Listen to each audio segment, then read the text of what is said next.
Well, welcome back, Bills fans. It's your boy, Jer. Jeremy Mountain here, Buffalo, New York, home studio in the Elmwood Village. It's the BLEUMAFIA. It's the Bills lovers everywhere, united. Anybody from Buffalo out there, give me a little shout out. Let me hear you clap one time. Let me hear you clap 2 times. All right, let's do it. You know what it is. First, breakdown the weekly Bills game. Falcons, Matty, quarterback Patterson. Quick one there, and then we'll kick it over to the implications. NFL implications, top 5. Quarterback matchups of the week. We'll get you in and out of the huddle here. We'll break the line. Let's do it. All right. So the Bills, Falcons, what are we thinking? Couple things. Josh Allen seems to be back. The team seems to be back. The swagger seems to be back. The attitude seems to be back. It's that time of the year. The Bills are ready for the playoffs.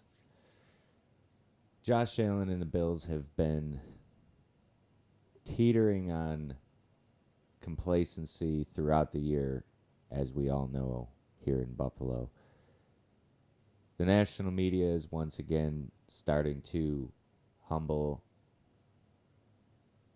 bumble about the general, Josh Allen. Questions of run game have been answered with Allen continuing to conquer the hill over and over on clutch situations with his legs and with his creativity and also fortitude. The general is back. He has once again proven why Brandon Beane gave him the big paycheck. And no matter what, Bills fans should be once again satisfied as Allen has surpassed, I believe, 3,500 yards, 600 rush, and like second in the NFL in touchdowns behind the assassin Tom Brady. I checked out my predictions. If you go back beginning of this year of BLEUMAFIA, I did NFL Divisional Predictions throughout the league, and I did okay. NFL Network, Good Morning Football, had a couple of flashback things on the episode today, and I went back and I checked out my divisional picks, and I thought it was interesting. I was pretty spot on, other than the Seahawks. I believed at that point in Russell Wilson and DK Metcalf, Tyler Lockett. And though those guys performed, not much else to speak of, still no run game. That division, though, I did have, and you can go back, that's the whole point of this podcast, is put it on the record. If you want to put it on the record, let's hop on Zoom. We can get it on the record. You want to write a blog? We can get it on the record. Make your case at BLEUMAFIA.com. But this Bills team seems to have the swagger back, and I did have them winning the division then. But it was interesting that even at that point, I was a little skeptical as far as some of the tests that we were going to have. I had the Titans winning the division and had them in the top 3. Said that they were going to be tough. Obviously, injuries have affected that team. Bucks had them picked, and also the Falcons, didn't mention them, but was not happy when they did not take a quarterback amidst one of the best quarterback classes that we've seen. I always thought that Justin Fields would have been a great dynamic young player for Atlanta. And now they have no one. But I did just realize that they have Felipe Franks, which is kind of interesting. Like, let that kid play. But maybe Matt Ryan doesn't want to let him play. Maybe he wants to ride it out. And everybody is sort of still okay with Matt Ryan playing the way he does, but it's just sickening. They're somehow in the hunt. They're going to be playing for something. But ultimately, the Bucs are going to win that division. And I picked the Browns, but I was high on that entire division, also high on the NFC West. I had mentioned 49ers and Rams making the playoffs as well. And also in the AFC, I had mentioned Baltimore.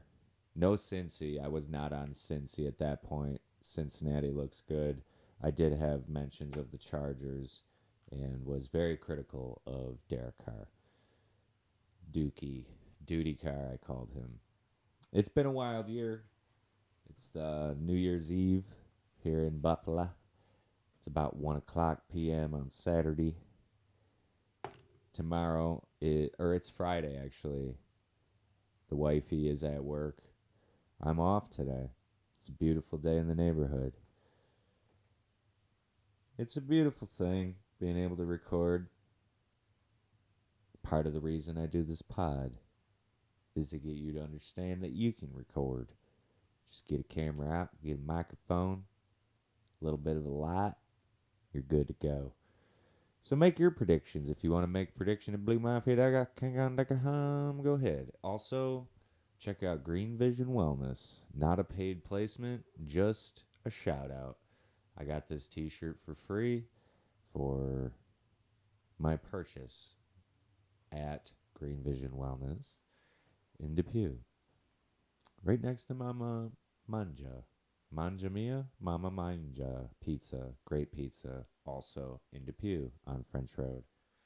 Here in Western New York. Depew. Also shout out up to the Lord to Zach Sauer. One of my best buddies. No longer with us. But he was a great writer, great podcaster, great athlete. We do this in memory of Zachary. So if you're listening up there, Zachary, or if you're listening out there, fans of Western New York football athletes, let's put it on record. Hit me up. Jer7Reg. As far as the way that this Bills game is going to look, it should look pretty ugly if you are a Falcons fan. The Bills have shown that they are not afraid to not show up versus inferior talent. However, we know that we were unfortunately at the losing end of a game in Jacksonville. We know that Matty Ice is a domer. He's a domer QB. He plays in the dome. He doesn't really like the elements. He's got a long neck. He's string beanie. You love when guys like Matt Ryan just completely get away with not being mobile at all. He's just so smart. It's a guy kind of like Kirk Cousins, a guy that just has made his way through the league over years and years by being intelligent. He did play in some non-fair weather at Boston College in his college days. So I don't really think it's going to affect him too much, but as my buddy Joel said once about Brett Favre, rest in peace, John Madden. Brett Favre playing in Lambeau Field versus Eli 2007 or 8. NFC, divisional, or conference championship, can't remember. Brett Favre's last stand, my buddy Joel said, old and cold. Favre looked old and cold. So, expect to see Matty Ice on ice tomorrow Sundee. He is one of my least favorite players to watch. So as much as I don't enjoy watching him play, it will be fun to watch the hometown team hopefully take it to him. Cordell Patterson, great story though. Outstanding year. Former Patriot, former Viking. Speedy guy, playing a lot of running back, also receiver. He used to be primarily a kick returner in New England. He's fun to watch. Calvin Ridley not playing still. Stepped away from the team mid-year. He would have been fun to watch and an asset that Matty Ice probably planned on having when they traded Julio Jones. Dr. Jones. I'll drop my final score prediction tomorrow, Sunday. It's Friday. Getting a little early episode in today. I'll drop my final prediction on Sundee on Twitter at JER7REJ. We're going to take a quick break, switch it over to the NFL implications. Thank you for listening.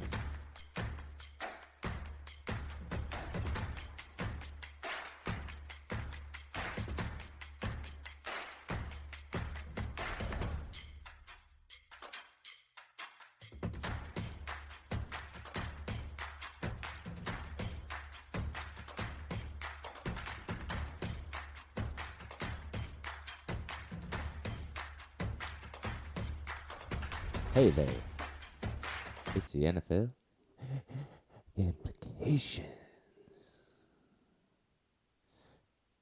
You know what it is. If you listen, welcome back. Implications.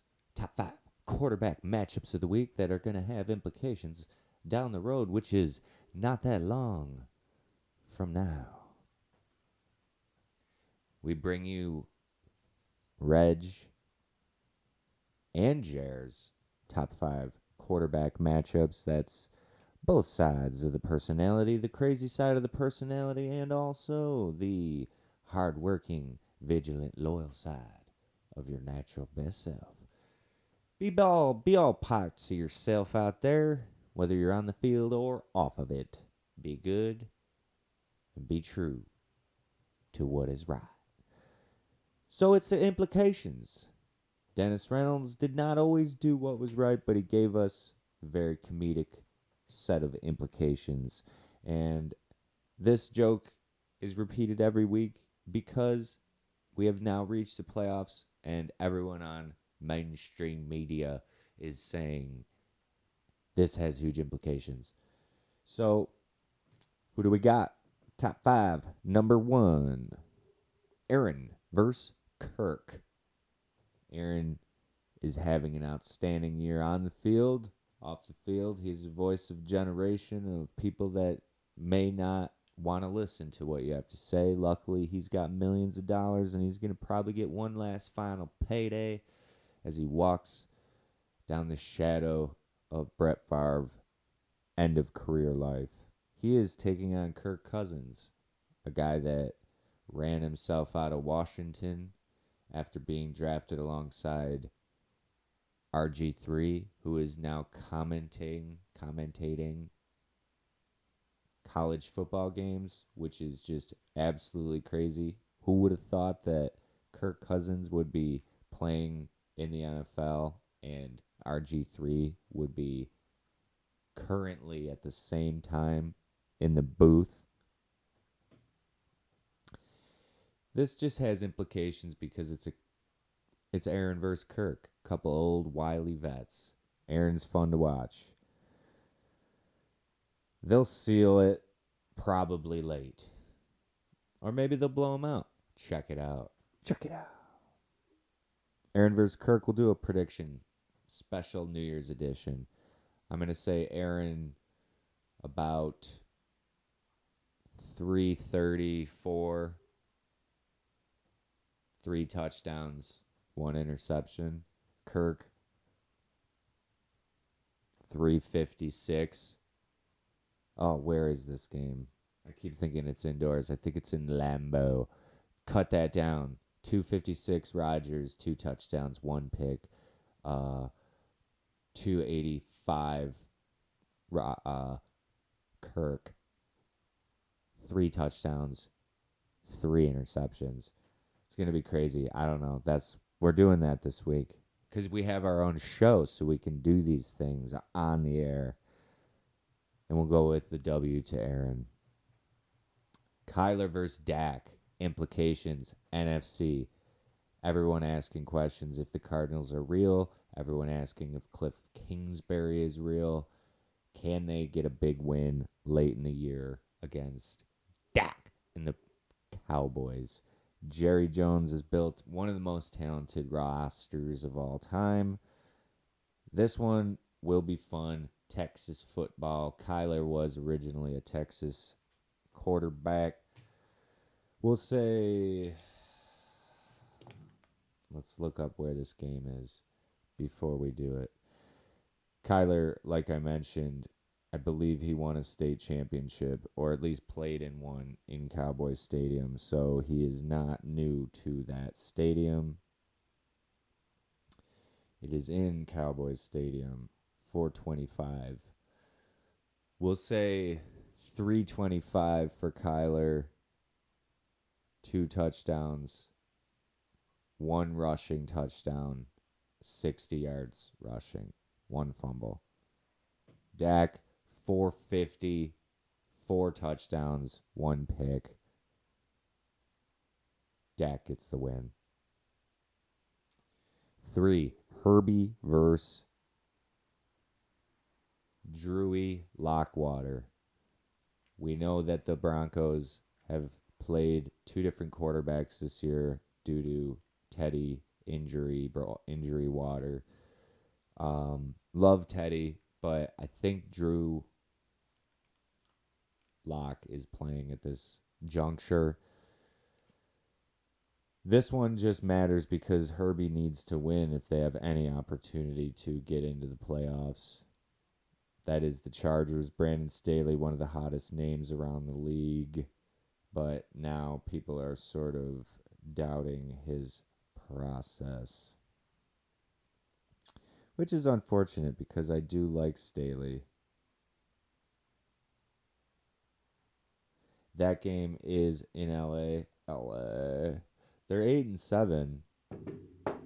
They need a little shot in the arm for that AFC West matchup against the 7-8 Drewy Lockwater Broncos.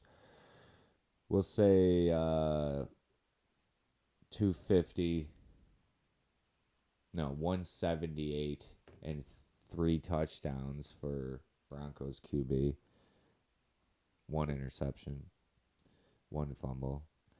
And then we'll say 312, 2 touch, 1 rush touch.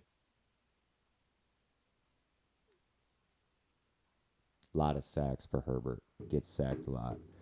And Herbie comes out with the victory, taking them to 9-7. Number 4. Couple of Christian brothers. Couple of fathers. Carson Camo Wentz versus Father Derek Carr. 2 of the most pure leaders you'll ever find.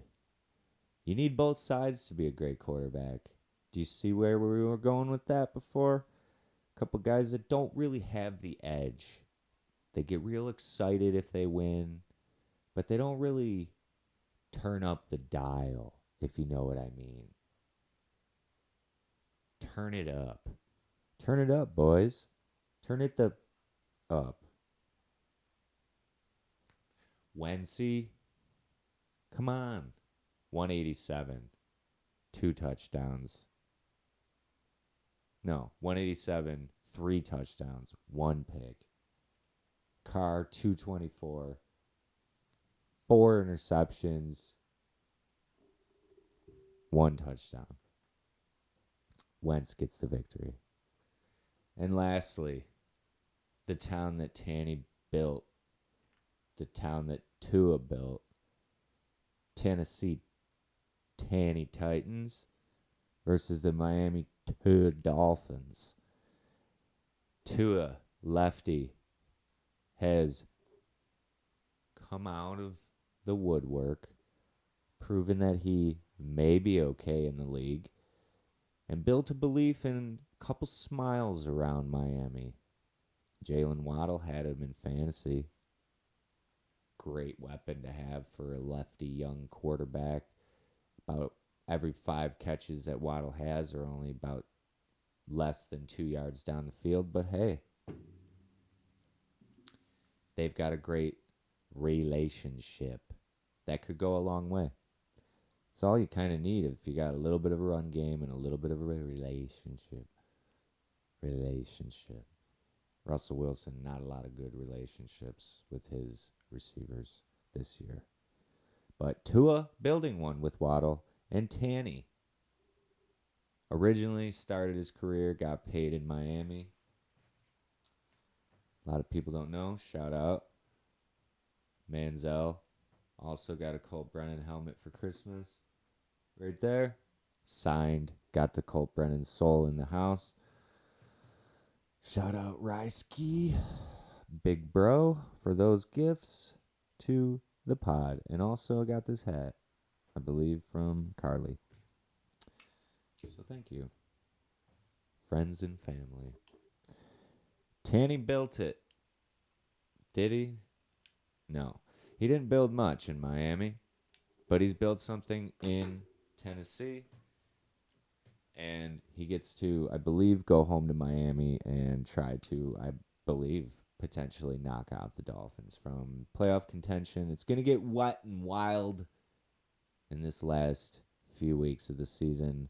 A lot of parity. My broski does not like it. He always talks about how every team is almost 500 and doesn't have big winning records. But I think that means everybody's pretty good. There's only a few teams that are pretty bad. But other than like the bottom 5 maybe teams, everybody's almost in the hunt. Implications. We'll be back next week. And remember, once Blue Mafia's Bills season runs out, we will continue with the Trying Times podcast, which focuses about stuff that matters and also stuff that is more artistic and creative and trying to get through the rest of winter. So thanks for listening, y'all. It's your boy Jer Mountain calling it a day. We'll get this up in about an hour. Happy Friday, people. Sorry if you had to work today. I didn't. Love ya.